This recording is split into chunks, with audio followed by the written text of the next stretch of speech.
Assalamu Walaikum. Hello friends, how are you? Welcome back to our another video. In this video, I am going to show you how to add pattern background to chart in Microsoft Word. Let's get started.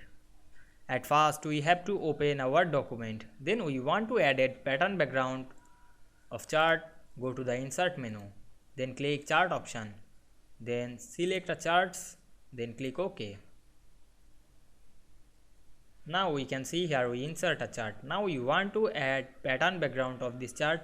Click right button on our mouse of this chart. Then click Format Area. Then we can see here many options. We select the picture or texture fill or pattern fill. Now we can see here we added a pattern fill. We apply any pattern fill of this drop down menu.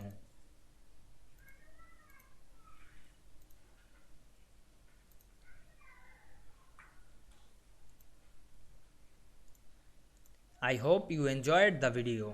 Please like, comment, share and subscribe my channel. Thanks for watching.